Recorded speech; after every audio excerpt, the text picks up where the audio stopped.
They're red, itchy, and some people get a lot more of them than others. Mosquito bites. But from the point of view of the malaria parasite, these bites are a crucial part of keeping the disease alive. Hi James, how are you?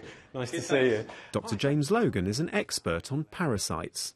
So the malaria parasite is transmitted by a mosquito, and some people think that mosquitoes themselves are the parasites, but in actual fact the mosquitoes carry the parasites, and it's the Anopheles mosquito that carries the parasite, which we have in this cage here to show you.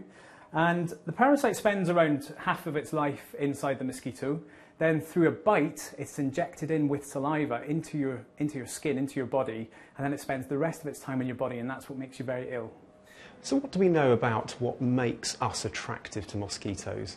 Well, mosquitoes have a really good sense of smell, and they use their antennae, which is their nose, to detect chemicals given off by our body odour. So they're attracted to our smell, and particularly sweaty feet. But we were interested to find out if there's a difference in the behaviour of mosquitoes that are infected with parasites compared to mosquitoes that aren't infected.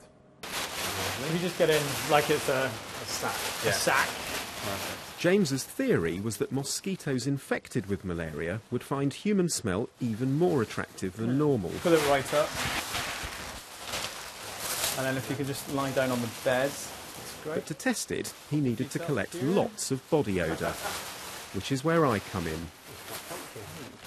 So what I'm doing basically is sealing the bag, and as you're in there, you're sort of sweating and producing lots of odour, and we're going to blow the odour out the bottom of the bag along a tube into the room next door, and the room next door contains mosquitoes and a behavioural experiment where we're going to measure how attracted they are to your smell.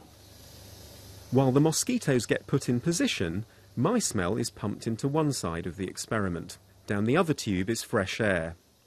What James's team found was that mosquitoes infected with malaria made a beeline for human scent, much more so than non-infected mosquitoes. So what this means is that mosquitoes that are infected are more likely to bite us, which enhances the transmission of the parasite. So it's manipulating the mosquito to get into us, basically, to complete its life cycle. A scary thought, and one that makes each mosquito look a lot more suspicious than it did before.